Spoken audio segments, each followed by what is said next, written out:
Hello बच्चों, कैसे हो आप सब लोग। मैं doctor Pawan Oberoi, former principal of Vidyottama girls PG college Khatauli district Muzaffarnagar. Students, ये देखिए, हम जो प्रिंसिपल्स ऑफ मार्केटिंग के जो मैंने क्वेश्चन स्टार्ट आपको करा रखे हैं, या एमकॉम में मार्केटिंग मैनेजमेंट के नाम से है या बीकॉम में प्रिंसिपल्स ऑफ मार्केटिंग के नाम से है। तो इससे पहले मैं आपको 5 चैप्टर में करवा चुका हूँ। 6 पार्ट हम important MCQs questions on marketing के नाम से हम डिस्कस कर चुके हैं। जिन स्टूडेंट्स ने ना देखे हों, जो स्टूडेंट्स ये मेरी वीडियो फर्स्ट टाइम देख रहे हैं, तो आप मेरा channel study with doctor Pawan Oberoi subscribe करके आप लोग जो हैं सारे पार्ट्स इसमें मार्केटिंग के 1 to 6 पार्ट जो है वो आप देख सकते हैं। ठीक है स्टूडेंट्स, चलिए आज हम डिस्कस कर रहे हैं चैप्टर नंबर 6, मार्केट सेगमेंटेशन।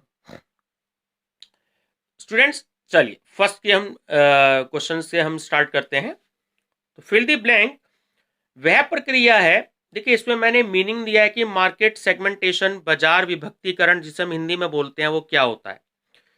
तो फिल द ब्लैंक वह प्रक्रिया है जिसमें किसी बाजार के विभिन्न या विजातीय, जिसे हम इंग्लिश में हेट्रोजीनियस कहते हैं, ग्राहकों, उनकी विशेषताओं, आवश्यकताओं, व्यवहार, ठीक है, इत्यादि के अनुसार समजातीय, समजातीय को हम इंग्लिश में होमोजीनियस बोलते हैं, समूहों में विभाजित किया जाता है, जिससे कि प्रत्येक समूह के लिए समुचित विपणन कार्यक्रम, ठीक है, विपणन कार्यक्रम को इंग्लिश में मार्केटिंग प्रोग्राम कहते हैं, तथा व्यूह रचना, व्यूह रचना को हम इंग्लिश में स्ट्रेटेजी बोलते हैं, ठीक है, का निर्माण किया जा सके।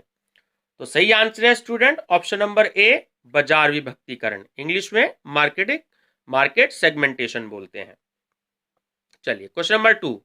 अब स्टूडेंट्स यहाँ पर कुछ 5-6 डेफिनेशंस हैं, ठीक है। जैसे कि आप मेरी आदत समझ गए होंगे कि मैं बहुत ही इंपॉर्टेंट डेफिनेशंस जो है वो चैप्टर की स्टार्टिंग में, क्योंकि इंट्रोडक्शन से ही लेके चलते हैं, तो ये डेफिनेशंस एग्जाम में आती जरूर हैं, ठीक है।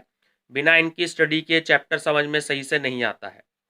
तो चलिए क्वेश्चन नंबर 2 है, बाजार विभक्तिकरण एक बाजार के समान प्रकार के ग्राहकों को उप समूहों में उप विभाजित करना है, जिससे कि किसी उप समूहों का काल्पनिक रूप से ऐसे लक्ष्य बाजार के रूप में चयन किया जा सके जिसमें विशिष्ट विपणन मिश्रण, इंग्लिश में मार्केटिंग मिक्स कहते हैं, के साथ प्रवेश किया जा सके। तो ये परिभाषा किसकी है? तो स्टूडेंट, ये जो परिभाषा है ये है हमारा option number A, Philip Kotler की, ठीक है। क्वेश्चन नंबर 3, बाजार विभक्तिकरण से तात्पर्य एक बाजार को ऐसे विशिष्ट छोटे वर्गों में विभाजित करना है जिसकी आवश्यकताएं, विशेषताएं या जिनका व्यवहार विशिष्ट, इंग्लिश में विशिष्ट को स्पेसिफिक बोलते हैं और विशेष को स्पेशल बोलते हैं, प्रकार का है, जिन्हें अलग प्रकार के उत्पादों या विपणन मिश्रणों की आवश्यकता पड़ सकती है, ठीक है। तो यह परिभाषा किसने दी है? तो स्टूडेंट, ये जो परिभाषा दी है ये ऑप्शन नंबर बी, कोटलर तथा आर्मस्ट्रॉन्ग ने दी है। क्वेश्चन नंबर 4, बाजार विभक्तिकरण एक प्रक्रिया है जिसमें किसी माल या सेवा के संपूर्ण बाजार को ऐसे छोटे छोटे समूहों में विभाजित किया जाता है जिसके प्रत्येक समूह के सदस्यों की मांग को प्रभावित करने वाले घटकों में समानता पाई जाती है। यह परिभाषा किसकी है? तो स्टूडेंट, ये परिभाषा है option number C, William J Stanton की। क्वेश्चन नंबर 5, बाजार विभक्तिकरण किसी उत्पाद के संपूर्ण विजातीय, ठीक है, बाजार को अनेक उप बाजारों या खंडों में विभाजित, जिसे इंग्लिश में डिवाइड बोलते हैं, करने की प्रक्रिया है जिससे कि प्रत्येक खंड के सभी महत्वपूर्ण पहलुओं में समजातीयता हो जाए। यह परिभाषा किसकी है? तो स्टूडेंट, ये परिभाषा है option number C, William J Stanton की, ठीक है, दोनों ही इन्होंने दी है। क्वेश्चन नंबर 6, उपभोक्ताओं को उनकी आयु, आय, नगरीकरण की स्थिति, जाति पे छोटी की मात्रा आती है, गलती से बड़ी की लग गई है, या जातीय वर्गीकरण कोमा भौगोलिक स्थिति जिसे हम इंग्लिश में जियोग्राफिकल सिचुएशन बोलते हैं, या शिक्षा आदि विशेषताओं के अनुसार समूहीकरण करना ही बाजार विभक्तिकरण है। यह परिभाषा किसकी है? तो स्टूडेंट ये परिभाषा है ऑप्शन नंबर डी, कंडिफ तथा स्टील की। ठीक है। क्वेश्चन नंबर 7, बाजार विभक्तिकरण असमान या विजातीय बाजार को ऐसे छोटे ग्राहकों समूहों में विभाजित करना है जिनमें कुछ ऐसी एक समान विशेषताएं पाई जाती हैं जिन्हें उस संस्था के द्वारा संतुष्ट किया जा सकता है। ठीक है। तो ये आंसर परिभाषा दी है students option number D, American marketing association ने। क्वेश्चन नंबर 8, बाजार विभक्तिकरण बाजारों को टुकड़ों में बांटने की नीति है जिससे कि उस पर विजय प्राप्त की जा सके। यह परिभाषा किसकी है? स्टूडेंट ये परिभाषा है ऑप्शन नंबर डी, ए रॉबर्ट की। तो चलिए स्टूडेंट, यहां तक डेफिनेशन जो है वो आपकी बिल्कुल खत्म हो चुकी हैं। ठीक है। अब मेन क्वेश्चन जो उसकी कैरेक्टरिस्टिक्स है, लिमिटेशंस है, एडवांटेज डिसएडवांटेजेस, ठीक है, इंपॉर्टेंस फैक्टर्स, अब उससे रिलेटेड क्वेश्चंस है। क्वेश्चन नंबर 9, बाजार विभक्तिकरण के अंतर्गत उप विभाजन, इंग्लिश में सब डिवीजन कहते हैं, किया जाता है। तो स्टूडेंट ऑप्शन नंबर सी इसलिए ठीक है क्योंकि ग्राहकों की विशेषताओं के अनुसार और ग्राहकों की प्रकृति के अनुसार, क्योंकि जो कस्टमर है वो जिस तरीके के प्रोडक्ट की मार्केट में डिमांड करते हैं तो उसी तरीके के प्रोडक्ट मार्केट में ज्यादा बिकते हैं। हर एक ग्राहक की जो नेचर है वो अलग अलग होती है। ठीक है। किसी की नेचर अलग होती है, किसी ग्राहक की नेचर अलग होती है, तो नेचर के हिसाब से भी कंपनी को प्रोडक्ट बनाने पड़ते हैं। ठीक है। क्वेश्चन नंबर 10, किसी उत्पाद या सेवा के बाजार को ग्राहकों की समजातीयता होमोजीनियस के आधार पर विभिन्न वर्गों अथवा खंडों में, इंग्लिश में खंडों को हम सेगमेंट कहते हैं स्टूडेंट्स, में विभाजित करने की क्रिया को कहते हैं बाजार विभक्तिकरण। ठीक है। ये बिल्कुल सिंपल एक मीनिंग जो है मैंने इस लाइन में आपको दिया है कि किसी भी प्रोडक्ट या सर्विस के मार्केट को कस्टमर्स की समजातीयता होमोजीनियस के आधार पर विभिन्न वर्गों, ठीक है, विभिन्न वर्णों या सेगमेंट खंडों में विभाजित करने की जो प्रोसेस है उसको हम कहते हैं मार्केट सेगमेंटेशन। ठीक है। क्वेश्चन नंबर 11, बाजार विभक्तिकरण तथा बाजार खंड। तो स्टूडेंट ध्यान रखना ऑप्शन नंबर भी बिल्कुल ठीक है, दोनों में पर्याप्त अंतर होते हैं, ये एक नहीं होते। ठीक है। क्वेश्चन नंबर 12, बाजार विभक्तिकरण। तो ऑप्शन नंबर जो ए है वो ठीक है कि बाजार विभक्तिकरण एक क्रिया है जिसके द्वारा संपूर्ण बाजार में विभिन्न खंडों में विभाजित किया जाता है। जो संपूर्ण बाजार है उसको विभिन्न खंडों में विभाजित किया जाता है। क्वेश्चन नंबर 13, बाजार खंड। तो स्टूडेंट ऑप्शन नंबर बी ठीक है, कंफ्यूज मत होना, इसमें सी भी लग गया है तो वो थोड़ी कंफ्यूजन हो गई थी। तो ऑप्शन नंबर बी ठीक है कि कुल बाजार का एक भाग है जिससे प्रत्येक ग्राहक के क्रय व्यवहार में समानता पाई जाती है। क्वेश्चन नंबर 14, बाजार विभक्तिकरण का प्रमुख उद्देश्य है। तो स्टूडेंट तीनों ही प्रमुख उद्देश्य होते हैं। कैसे? कि किसी उत्पाद के विभिन्न क्रेताओं में जो अंतर पाया जाता है उसका पता लगाना, ग्राहकों की रुचियों, क्रय आदतों, आवश्यकताओं तथा प्राथमिकताओं का पता लगाना, और विपणन रीति नीतियां जो मार्केटिंग की जो पॉलिसीज होती हैं, है ना, और लक्ष्य निर्धारित करना। तो ऑप्शन नंबर डी जो है वो बिल्कुल करेक्ट है, उपयुक्त सभी।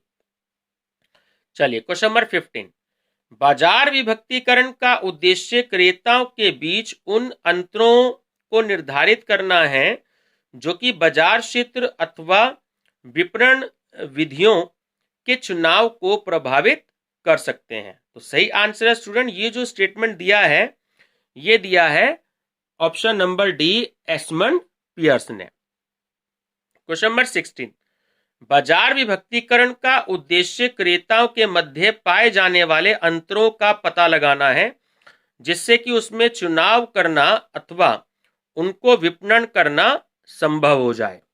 ये स्टेटमेंट किसकी है स्टूडेंट? ये स्टेटमेंट है option number A, Philip Kotler की। क्वेश्चन नंबर 17, बाजार विभक्तीकरण के अंतर्गत किसी उत्पाद के संपूर्ण विजातीय बाजार को कई उप बाजारों या खंडों में इस प्रकार बांटा जाता है कि प्रत्येक उप बाजार या खंड समस्त महत्वपूर्ण पहलुओं को इंग्लिश में हम स्टूडेंट एस्पेक्ट्स बोलते हैं, के समान है। ठीक है, कि समान हो। तो ये कथन किसका है? तो स्टूडेंट ये कथन है option number D, William J Stanton का। ठीक है। क्वेश्चन नंबर 18, बाजार विभक्तीकरण के विकास का कारण है। तो स्टूडेंट ये जो बाजार विभक्तीकरण, जो मार्केट सेगमेंटेशन होता है, उसका जो विकास होता है, डेवलपमेंट होता है, तो उसका आंसर है ऑप्शन नंबर सी, ए और बी दोनों। कैसे? जो तकनीकी विकास के कारण अनेक वस्तुओं की जो कुशल निर्माणी इकाई होती है, जिसे मैन्युफैक्चरिंग यूनिट होते हैं, उसका जो मिनिमम शेप में अगर कमी आ गई है। बी, बाजार विभक्तीकरण के द्वारा क्रेताओं की जो रुचि के अनुकूल वस्तुओं की पूर्ति करना आसान हो जाता है। तो ए और बी दोनों ठीक है। क्वेश्चन नंबर 19, बाजार विभक्तीकरण की मान्यता है।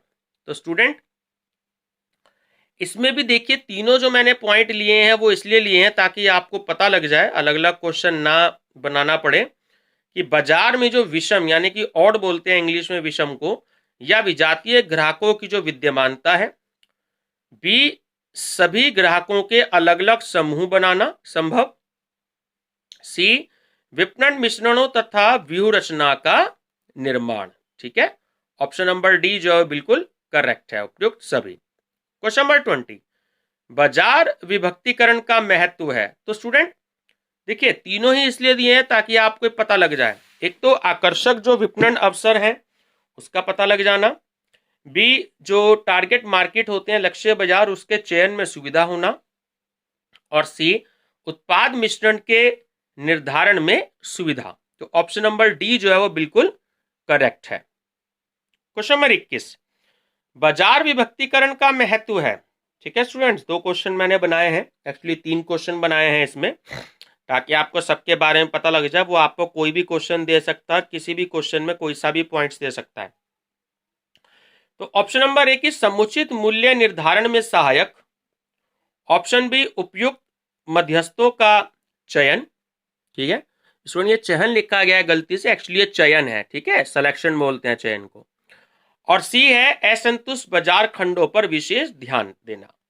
ठीक है, तो ऑप्शन नंबर डी बिल्कुल करेक्ट है, उपयुक्त सभी। क्वेश्चन नंबर 22, बाजार विभक्तीकरण का महत्व है। तो स्टूडेंट देखिए, इसमें भी मैंने तीनों पॉइंट दिए हैं।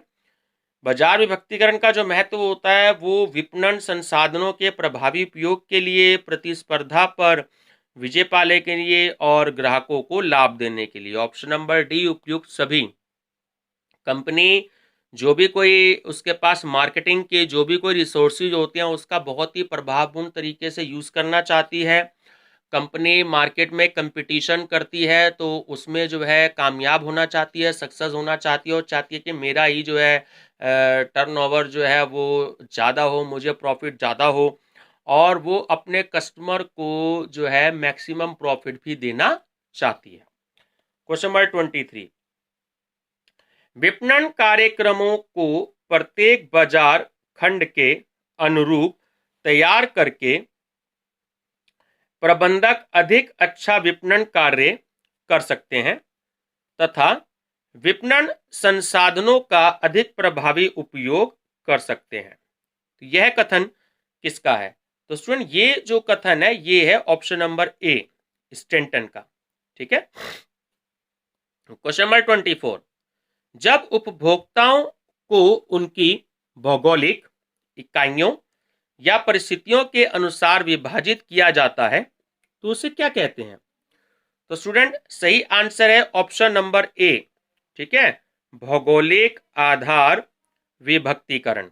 ऑप्शन नंबर ए, इंग्लिश में हम कहते हैं जियोग्राफिकल बेसिस सेगमेंट। ठीक है, ध्यान रखेंगे।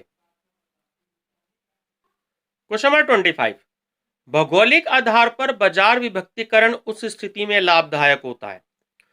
तो स्टूडेंट ऑप्शन नंबर ए इसमें ठीक है कि उपभोक्ताओं की आवश्यकताएं, उनकी पसंद नापसंद, उनकी क्रय वरीयताएं और भौगोलिक स्थिति से प्रभावित होती हैं। ध्यान रखना।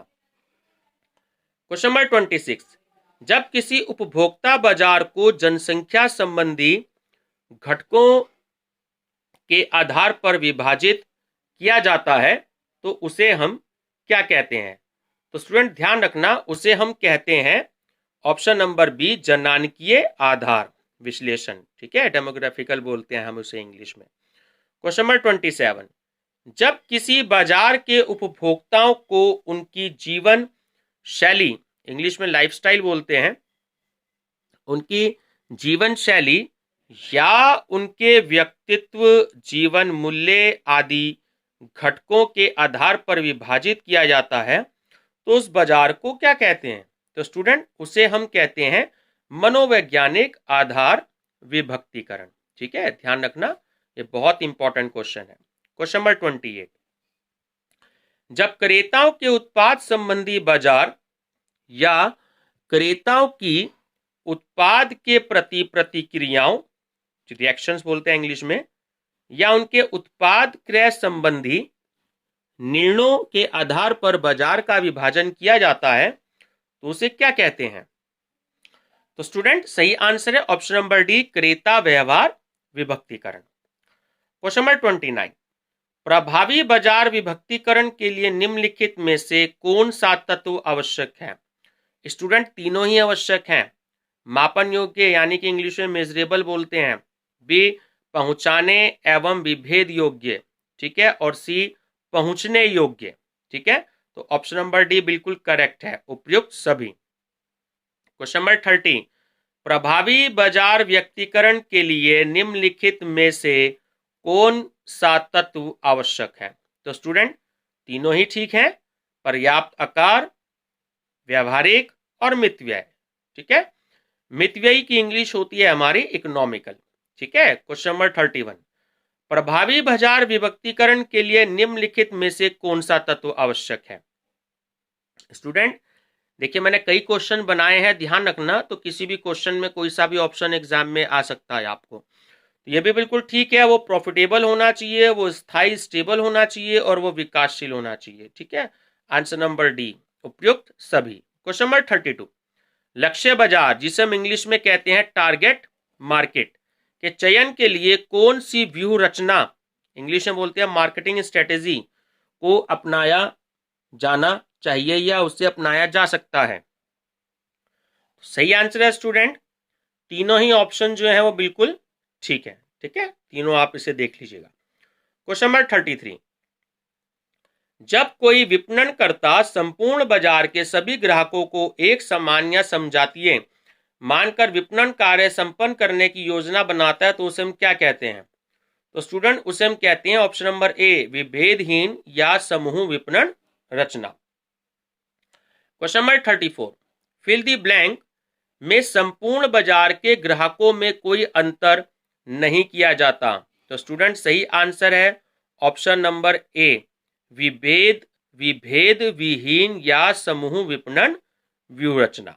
ठीक है, question number 35, fill the blank के अंतर्गत विपणनकर्ता यह मानता है कि ऐसे संपूर्ण बाजार खंड के सभी ग्राहकों की विशेषताएं, आवश्यकताएं, रुचियां, पसंद नापसंद इत्यादि सभी एक समान है। तो स्टूडेंट इसका भी आंसर यही है ऑप्शन नंबर ए, विभेद विहीन या समूह विपणन व्यूह रचना। क्वेश्चन नंबर 36, विभेद विहीन व्यूह रचना की विशेषताएं। स्टूडेंट्स तीनों ही विशेषता है। ठीक है, कौन सी? ए, संपूर्ण बाजार केवल एक ही बाजार खंड माना जाता है। ठीक है, बी, संपूर्ण बाजार में विद्यमान सभी ग्राहकों की विशेषताओं, आवश्यकताओं और रुचियों में किसी भी प्रकार का अंतर नहीं है। सी, संपूर्ण बाजार के सभी ग्राहकों की मांग समान प्रकार से उत्पादों के लिए है। स्टूडेंट, ऐसी सोच होती है जब कभी कंपनी एक ही तरीके का जो प्रोडक्ट है वो तैयार करती है, बट ऐसा प्रैक्टिकली आप सब जानते हैं कि पॉसिबल नहीं है, क्योंकि हर एक कस्टमर की जो डिमांड है वो अलग अलग होती है, और वो कंपनी ज़्यादा मार्केट में सक्सेस हो जाती है जो कस्टमर की रुचि, इंग्लिश में इंटरेस्ट बोलते हैं, तो उनके इंटरेस्ट की अकॉर्डिंग जो है प्रोडक्ट मार्केट में अवेलेबल कराती है। ये हम सब लोग जानते हैं कि हर कस्टमर का जो इंटरेस्ट होता है वो अलग अलग होता है। ठीक है। क्वेश्चन नंबर 37, विभेद विहीन व्यूह रचना की विशेषता है। तो स्टूडेंट, तीनों ही विशेषताएं होती हैं इसकी। ठीक है, ऑप्शन नंबर डी सही है। कौन सी? कि विपणनकर्ता मानता है कि समान प्रकार की मांग के अनुरूप एक समान उत्पादों के निर्माण की आवश्यकता है, सभी उत्पादों का मूल्य स्तर भी एक समान होना चाहिए, और सभी प्रकार के मध्यस्थों यानी कि मिडिलमैन इंग्लिश में बोलते हैं का वितरण साधनों सभी प्रकार के मध्यस्थों तथा वितरण साधनों का उपयोग संभव है। ठीक है, तो ऑप्शन नंबर डी उपयुक्त सभी। क्वेश्चन नंबर 38, विभेद विहीन व्यू रचना विपणन व्यू रचना का लाभ है। तो स्टूडेंट देखिए, तीनों लाभ होते हैं विभेद विहीन विपणन व्यू रचना के, कि उत्पाद और विपणन लागतों में कमी होती है, स्टॉक रखने की लागत में कमी होती है, और जो भंडारण होता है, स्टोरेज और परिवहन लागत जिसे ट्रांसपोर्टेशन कॉस्ट इंग्लिश में कहते हैं, तो उसमें भी कमी होती है। तो ऑप्शन नंबर डी जो है वो करेक्ट है। क्वेश्चन नंबर 39, विभेद विहीन व्यू रचना विपणन व्यू रचना का दोष है। तो स्टूडेंट, तीनों ही दोष होते हैं। देखिए ध्यान रखिए ऑप्शन में जो दिए हैं, कैसे कि अत्यधिक प्रतिस्पर्धा का उत्पन्न होता है, यानी मार्केट में बहुत ज्यादा कंपटीशन जो है वो पैदा हो जाता है, और छोटे बाजार खंडों का उपेक्षित होना। ठीक है, और सी, लाभों में कमी की आशंका बनी रहना, कंपनी को लगता है कि मेरे को प्रॉफिट ज्यादा नहीं हो पाएगा। ठीक है, तो आंसर नंबर डी उपयुक्त सभी। क्वेश्चन नंबर 40, विभेद विहीन विपणन व्यू रचना निम्नलिखित में से किस स्थिति में उपयोगी सिद्ध होती है, हो सकती है? तो स्टूडेंट, तीनों ही ऑप्शन बिल्कुल ठीक है, कि जब संपूर्ण बाजार में अधिकांश ग्राहक एक ही समान विशेषताओं, आवश्यकताओं इत्यादि के हों, और बी, जब संपूर्ण बाजार के ग्राहक पर किसी भी विपणन कार्यक्रमों का समान प्रभाव होने की उम्मीद हो, और सी, जब विपणन व्यू रचना एक अल्प यानी बहुत ही कम टाइम के लिए बनाई जा रही हो। तो ऑप्शन नंबर डी बिल्कुल करेक्ट है, उपयुक्त सभी। क्वेश्चन नंबर 41, जब कोई संस्था संपूर्ण बाजार के कई बाजार खंडों का अपने लक्ष्य बाजारों के रूप में चयन करती है तथा प्रत्येक बाजार खंड के लिए पृथक प्रकार के उत्पाद मिश्रण, प्रोडक्ट मिक्स इंग्लिश में कहते हैं, और विपणन कार्यक्रम, मार्केट प्रोग्राम, ठीक है, तैयार करती है, तो उसे क्या कहते हैं? तो स्टूडेंट, उसे हम कहते हैं विभेदीकृत या विखंडीकृत विपणन व्यू रचना। ठीक है। क्वेश्चन नंबर 42, विभेदीकृत विपणन व्यू रचना की मान्यता या विशेषता है। तो स्टूडेंट, ये तीनों आप देख लीजिएगा, क्योंकि इसमें आंसर आपका ठीक है उपयुक्त सभी है। क्या कि संपूर्ण बाजार में अलग अलग प्रकार की विशेषताओं, आवश्यकताओं तथा रुचियों के ग्राहक जो है वो विद्यमान होते हैं, ये बात बिल्कुल सही है। ऑप्शन नंबर बी, वह संस्था प्रत्येक लक्ष्य बाजार के ग्राहकों के लिए पृथक उत्पाद मिश्रण तैयार करके प्रस्तुत करती है, ये भी ठीक है। सी, ऐसी संस्था समय समय पर उत्पाद मिश्रण या विपणन कार्यक्रम में परिवर्तन करती रहती है। तो स्टूडेंट, ये भी बिल्कुल ठीक है, तो इसलिए आपका आंसर है उपयुक्त सभी। क्वेश्चन नंबर 43, विभेदीकृत विपणन व्यू रचना को अपनाने का लाभ होता है। तो स्टूडेंट देखिए, तीनों लाभ होते हैं। ए, कुल विक्रय में वृद्धि हो जाती है और टोटल सेल्स होती है और बढ़ जाती है। बी, कुल लाभों में भी वृद्धि हो जाती है। और सी, संस्था की ख्याति जो गुडविल होती है उसमें भी वृद्धि और छवि में भी जो है उसकी सुधार आता है। ठीक है, तो इसलिए आंसर नंबर जो डी है उपयुक्त सभी सही है इसमें। क्वेश्चन नंबर 44, विभेदीकृत विपणन व्यू रचना का दोष है। स्टूडेंट तीनों ही दोष होते हैं उसमें कि विपणन लागतों में जो मार्केटिंग जो कॉस्ट होती है वो भी बढ़ जाती है, और जो पर यूनिट जो प्रोडक्शन कॉस्ट है वो भी इंक्रीज हो जाती है, और सी संवर्धनात्मक व्ययों का अधिक होना। ठीक है, यानी कि एक्सीज ऑफ प्रमोशनल एक्सपेंसेस। तो आंसर नंबर डी उपयुक्त सभी। ठीक है, क्वेश्चन नंबर 45, विपणन विभेदीकृत विपणन व्यू रचना का दोष है। तो स्टूडेंट देखिए, एक क्वेश्चन मैंने और बनाया है इसमें कि विपणन अनुसंधान पर अत्यधिक व्यय होना। ठीक है, यानी जो खर्चा हो जाता है, जो ज्यादा एक्सपेंसेस होते हैं। बी की उत्पादों का स्टॉक रखना, और सी परिवहन एवं भंडारण, ट्रांसपोर्टेशन और जो स्टोरेज होती है उस पर अत्यधिक खर्चा हो जाता है। इसलिए ऑप्शन नंबर डी उपयुक्त सभी।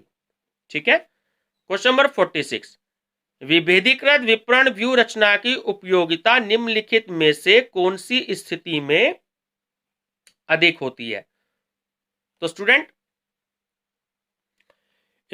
ए, बी और सी तीनों ही हैं इसमें। ठीक है, तो उपयुक्त सभी इसका सही आंसर है। क्वेश्चन नंबर 47, जब कोई संस्था एक अथवा कुछ अच्छे अथवा समूह बाजार खंडों में अपने विपणन प्रयासों को केंद्रित करती है, इंग्लिश में सेंट्रलाइज बोलते हैं केंद्रित को, तथा उनमें अधिक से अधिक विक्रय करने का लक्ष्य निर्धारित करती है, तो उसे क्या कहते हैं। तो स्टूडेंट उसे हम कहते हैं ऑप्शन नंबर सी, संकेंद्रित विपणन व्यू रचना। ठीक है, क्वेश्चन नंबर 48, विभेद विहीन व्यू रचना में। अब स्टूडेंट इसमें आपका जो है ऑप्शन नंबर ए बिल्कुल ठीक है कि विभेद विहीन व्यू रचना में संपूर्ण बाजार को एक ही बाजार खंड मानकर विपणन प्रयास किए जाते हैं। ठीक है, क्वेश्चन नंबर 49, विभेदात्मक विपणन व्यू रचना में।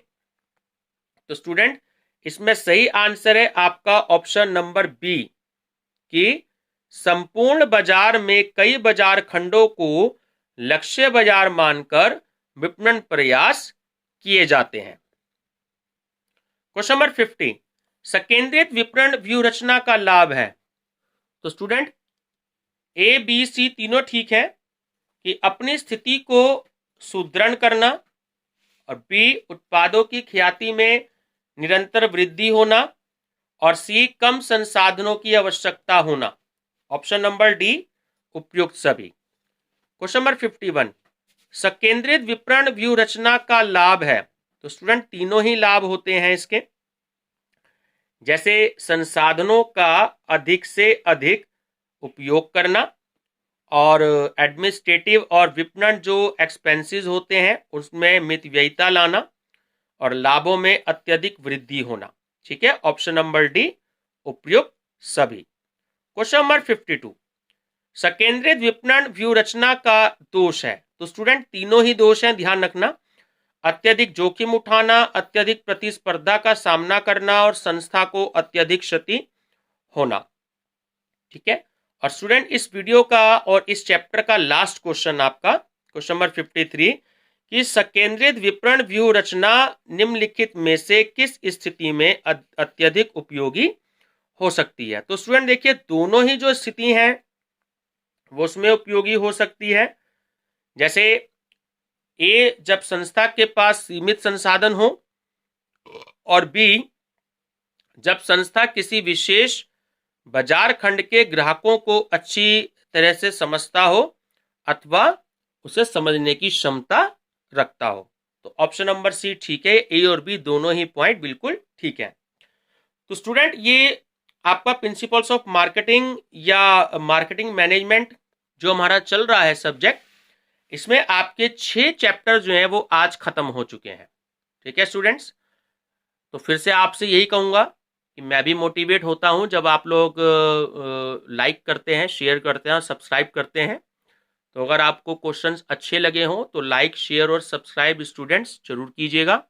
और एक बात और बता दूं कि जो मैं आपसे कह रहा था कि 600 क्वेश्चंस का जो क्वेश्चन बैंक मैं आपके लिए तैयार कर रहा हूं मार्केटिंग का, प्रिंसिपल्स ऑफ मार्केटिंग या मार्केटिंग मैनेजमेंट का, तो वो स्टूडेंट्स, वो एक गुड न्यूज़ ये है कि वो 600 क्वेश्चंस का क्वेश्चन बैंक तैयार हो चुका है। ठीक है स्टूडेंट्स, अब मैं प्रीवियस ईयर के जो क्वेश्चन पेपर है प्रिंसिपल्स ऑफ मार्केटिंग के, तो मैं उन पे थोड़ा सा वर्क कर रहा हूँ, तो वो भी मैं आपके साथ डिस्कस करूँगा। तो जैसे ही ये प्रिंसिपल्स ऑफ मार्केटिंग जो है हमारा सब्जेक्ट कुछ दिनों में ख़त्म हो जाएगा, तो मैं आपके साथ पहले क्वेश्चन बैंक डिस्कस करूँगा और उसके बाद फिर जो है सीसीएस यूनिवर्सिटी मेरठ में आए हुए जितने भी आपके क्वेश्चन पेपर्स हैं, मैं वो भी आपके साथ डिस्कस करूँगा। तो स्टूडेंट्स, वीडियो पसंद आई हो तो लाइक शेयर और सब्सक्राइब जरूर करिएगा, और channel study with doctor Pawan Oberoi नहीं सब्सक्राइब किया है तो उसको आप ऑल नोटिफिकेशन पे सब्सक्राइब जरूर करिएगा। Thank you students.